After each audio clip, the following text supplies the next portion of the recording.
BBC One Southwest. This Saturday saw the creation of Europe's first ever artificial reef. Samantha Smith tells the story of the day they scuttled Scylla.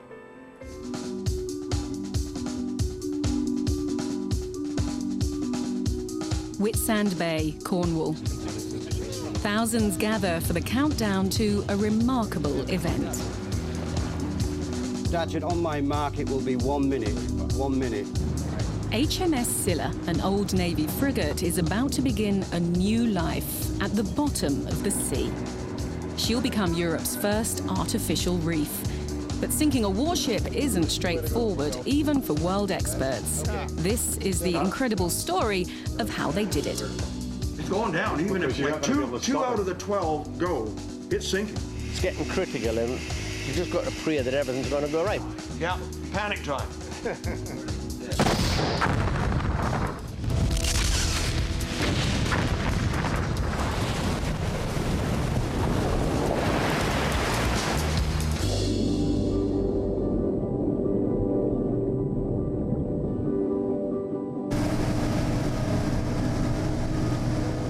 Divers adore reefs, real ones or the artificial sort formed by wrecks. Scylla's likely to become the most visited dive site in Europe, generating millions of pounds for the local economy. The guys have been waiting for this to happen for a long, long time, and to have it here on our doorstep and about to happen over the next coming weeks, if you like, is fantastic. We're really looking forward to diving on the Scylla, actually. So I think it's like 24 hours after it's sunk. There's going to be a race for the first guys who can get down on it. Yes, already people are talking about being the first in. But I that's the whole buzz about it. Certain appeal about being down on the wreck pretty early and it's sinking. I find the feel of diving on a wreck, I mean, for me that's the best type of diving. I just like it's always different, and there's so many different ways you can go in and out of wrecks, and there's life. It's like an aquarium, so there's so many different types of marine life. It's amazing. An existing wreck, the James Egan Lane, is rotting away. So for divers, the scuttling of Scylla can't come soon enough. The Egan Lane is really starting to fall apart now. The plates are starting to get very, very, very thin, and some of them are falling in on themselves. Compare that with the Scylla, which will be going down pristine, as a relatively seaworthy boat. The contrast between the two is going to be incredible. Devonport-built Scylla was decommissioned in 1994. She languished as a training ship in Portsmouth before the £200,000 asking price was raised and she was brought back home to be sunk. The project's being run by Plymouth's National Marine Aquarium. They've brought on board a team of Canadian experts for whom sinking ships has become something of a habit.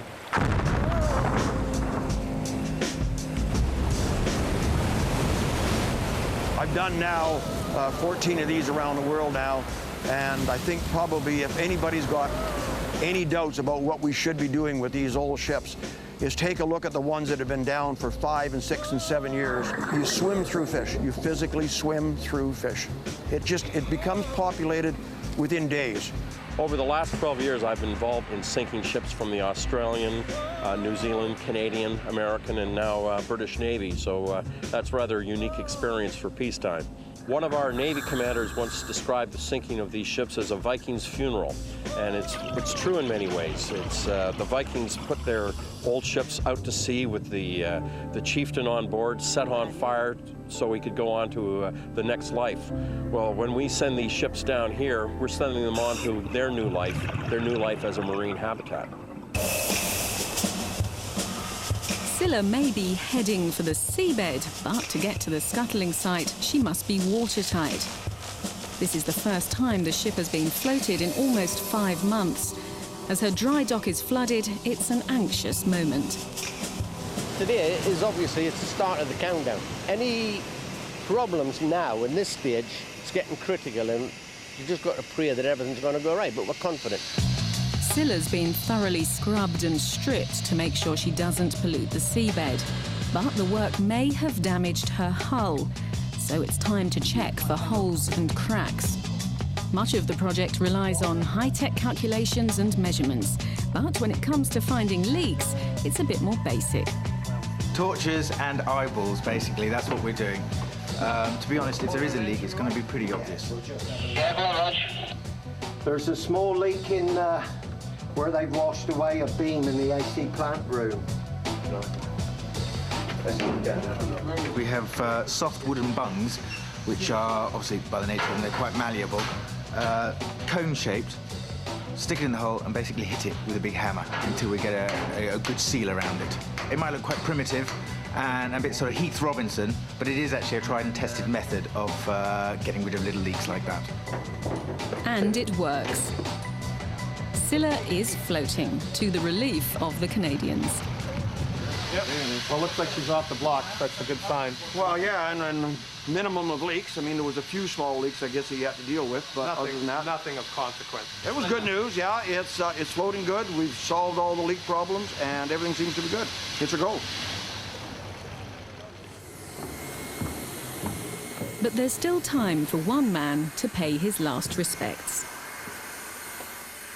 Captain Mike Booth skippered Scylla through her last days of active service. Well, I last saw her in '94, just as we came back into Portsmouth to pay her off. And, of course, she'd just come back from a nearly 7-month patrol in the Falklands, doing standard work down there. And she was a fully working warship with a full crew, and all the bits and pieces on board were working very well. So this is just a bit of a change, I must admit, to see her in the state she's in now. It's actually quite difficult to work out where we are because they've cut down so many bulkheads in the ship now. I can recognise the end of the officers' quarters up here, but where this particular compartment is, I must admit, is rather confusing now.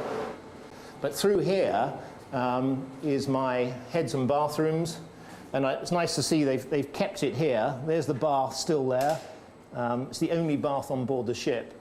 Not only for the privilege of the captain, which you didn't use it very much because it used too much water and you couldn't really use it in rough weather, but also if somebody became hypothermic on board, they'd fallen over, you bring them in here and chuck them in the bath and get them warmed up again. So really there was a shower in here, which I used mainly, but it was rather nice to have a bath now and again if we had enough fresh water on board. And I see they've still kept the old heads pan is going to be there. No doubt a few divers will enjoy coming down here and sitting on that at some stage. Well, here we are coming into the bridge area, and my goodness me, what a state it's in now after an awful lot of stuff's been cut off and taken away, and a lot of the good bridge windows are now being taken apart because they've got beautiful brass frames. But this really was the heart of the ship in many respects. What's going to happen to Scylla over the next few weeks is absolutely fascinating. Of course, one was expecting, first of all, that this ship might have been sold to another foreign country. She might have been preserved to stay alongside as a tourist attraction, or what's going to happen to her now being sunk as a diving wreck. And I think this is absolutely fascinating because it means she's going to have another life.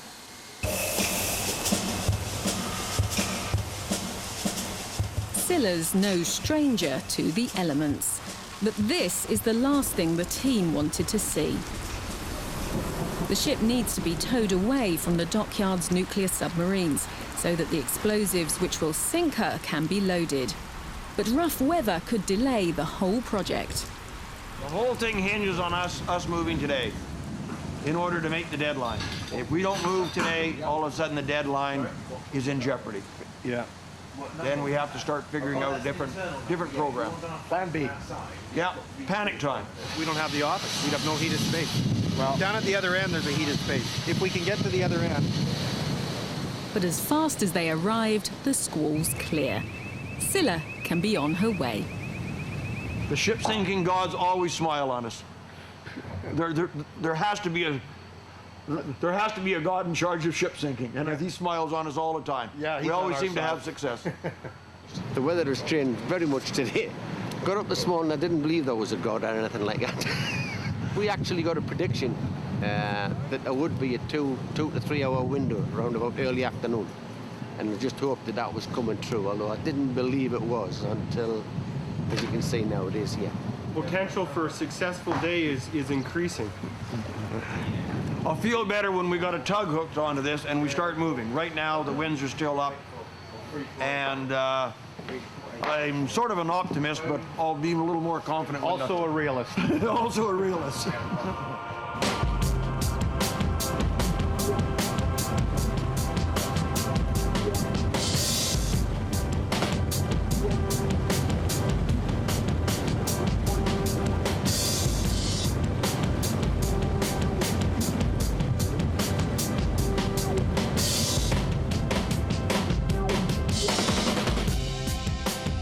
once on the seabed, Scylla's rusty hulk will be rapidly transformed.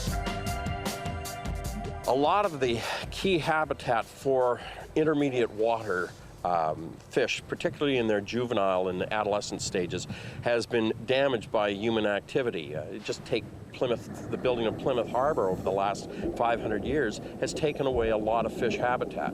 When you put down an artificial reef, you're replacing some of that habitat. The aquarium is about communicating the wonders of the ocean to the public. We're really a science centre, and the public engagement with science and technology. So here's a great opportunity to take a former warship, place it on the seabed, and watch it colonize into a fantastic marine reef. If you sink it, they will come, and the marine life does come and move in there quite successfully.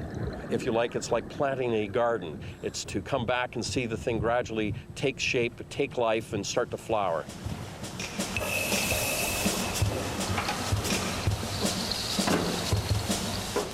Scylla's been safely repositioned in the dockyard.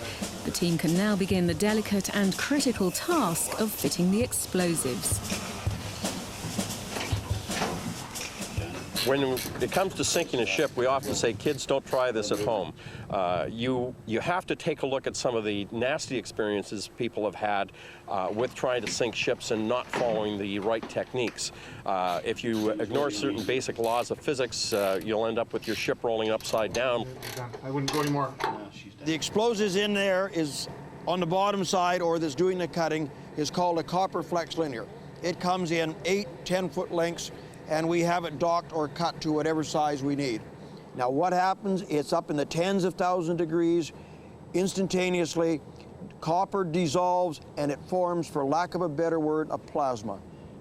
And that plasma then will impact the steel and just cut like a knife through butter. What we're doing is there'll be 12 large holes a meter square. Those are the primary sink holes that we're going to use to sink the ship. They are also used as diver access holes in the lower reaches of the ship. Now, the water line right now would be situated about here. The water line, so we're approximately half a meter below the water line. What we've got here, the explosive charge, the copper flex linear, is 39 inches square, which puts it about there, a meter square, and the same way going that way. What's going to happen when this charge goes off, that piece of steel is going to be cut out as clean as that cut there. You'll cut out a complete square of steel. That piece of steel will come in and land somewhere down around my feet.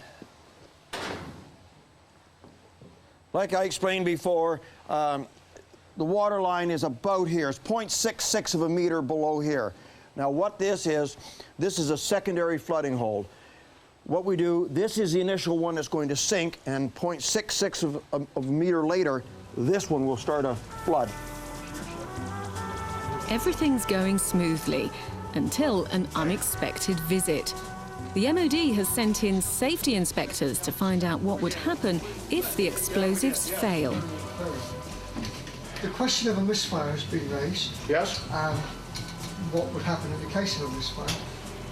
What if some go? What if you don't get any blow? What's the procedure? What do you plan to do? Well, to start with, we have never ever had one in the 14 ships we've done. We've never had it. We've never had even a partial because of the system that we use. Now, if in the event that we ever did get a partial, say one whole half of the ship failed, hypothetically, say it did, the ship is going to sink. The ship is going to sink. Then we would do a recovery dive on the explosives that were left over. Every charge has two detonators in it. Okay. Every charge, 2. Right. Once it goes, it's going down. It's going down. Even if like two out of the 12 go, it's sinking. Our concerns were that misfires had not been considered, and they have. So we're happy.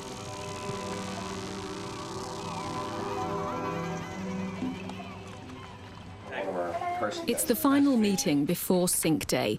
It's a chance to iron out any last concerns. Placement of the cutting charges is progressing. Now, I'd like to, at this meeting, formalise precisely what is going on Scylla for the tow. I'm not comfortable with that many people being on board. OK, strike me off. That will be one less. But if you are telling me that's how many people you need for the various operations, then I'll accept that. Are you happy? All eyes are on one person, the weatherman. Yeah, it's looking all right, actually, as luck would have it. Basically, we're looking at light northerly winds, no more than about 8 knots. In terms of sea and swell, we're looking at about 0.5 to 0.8 metres total seas. There'll be a little bit of swell from the southwest, but nothing much. So you're saying we can go then?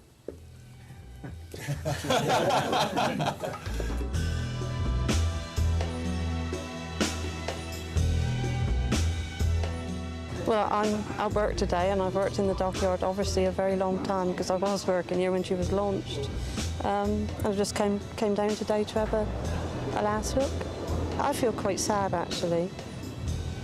It's the last ship built at Devonport, and there's a certain sadness. I look at it this way: these skills that were used to build HMS Scylla came down through the generations of dockyard workers. So here we see the results of many generations of dockyard workers. And for the last of Scylla's workers, spirits are high. Looking really good. I know it's going stern first. The secondary flooding holes are 0.66 of a meter off the water line at the stern. Then as you go up to the bow, they rise. And the secondary flooding holes at the bow are a meter plus. Yeah. So you're saying it'll go stern first, Roy? Yep, I'm saying stern first. Yep. 5 English pounds, she goes bow first. You're on.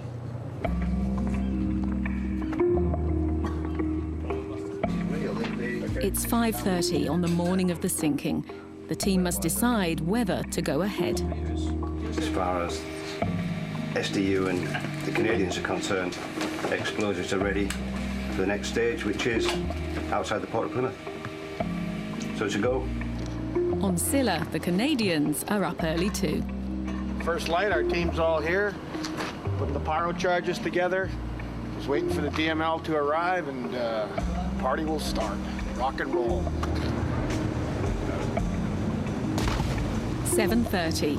Scylla slips her moorings and heads for Whitsand Bay. A command vessel watches her every move. It's getting a bit exciting now, yeah, definitely. Feel a little hard getting a little bit faster just now. Until she's clear of the harbour limits, none of Scylla's explosives can be armed. We're doing well. We're just passing Drake's Island and heading beneath the Hoe. Everything's going quite well. The charges have been inspected. Everything looks to be fine. We're now clear of the port limit. You can arm the explosives in your own time. Over. 2 of those down there, or hanging there. 2 period 2s. 2 period 2s there. Charges 3 and 4. Okay, as we set the detonators in various compartments in the ship, we evacuate that area for the last time. Some of these areas we don't want to have diver accessible, so what we're doing is we're placing barricades across there and bolting them into place. Well, we'll keep those divers out of here one way or another.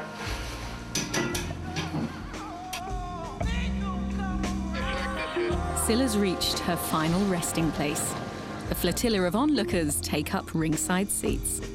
This point is very critical because as long as we drift around here, the ship can easily start trying to get a little bit out of control, and if you can feel the wind starting to get up a little bit as well. The stern of Scylla is now being moved round to connect to the shoreside mooring, and this will position Scylla in the final position prior to detonation. Well, we're that close now. We're in the last 2 hours.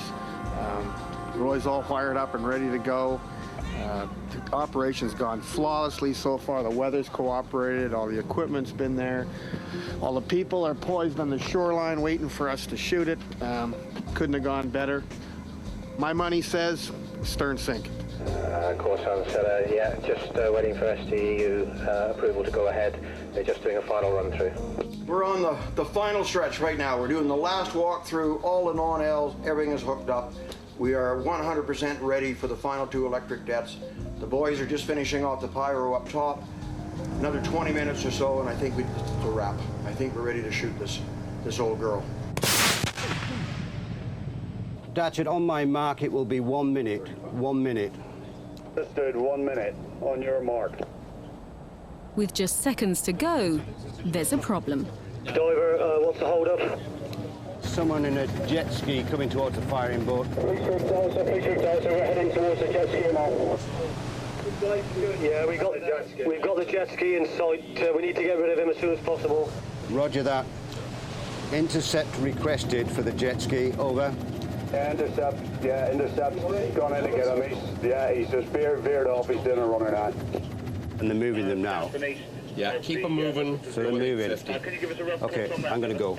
10, 9, 8, 7, 6, 5, 4, 3, 2, 1. Detonate.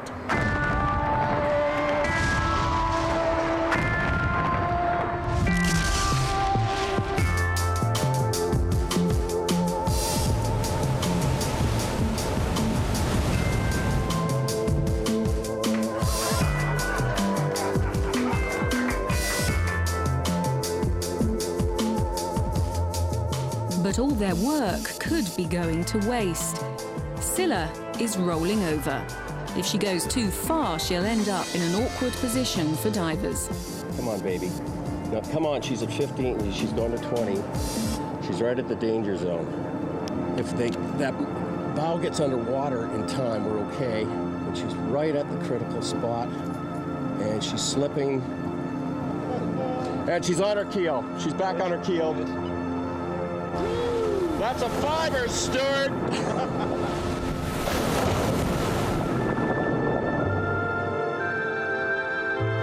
2 minutes, 8 seconds to submerge. Thank you, Paddy, and job well done.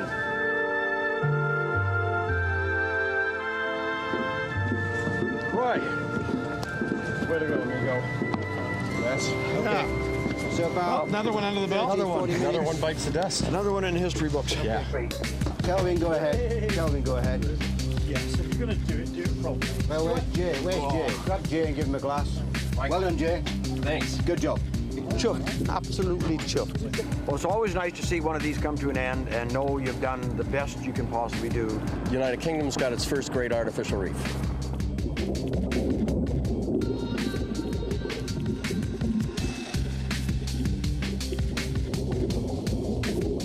Scylla now lies 20 meters down, and she's the right way up. The divers have already moved in. Soon she'll be teeming with marine life too. It's a triumph for Anglo-Canadian teamwork, although they're still arguing over that bet. I noticed that the bow might have been slightly ahead of the stern. What's your opinion, over? First, over. I may have to stay all week in order to collect that fiver.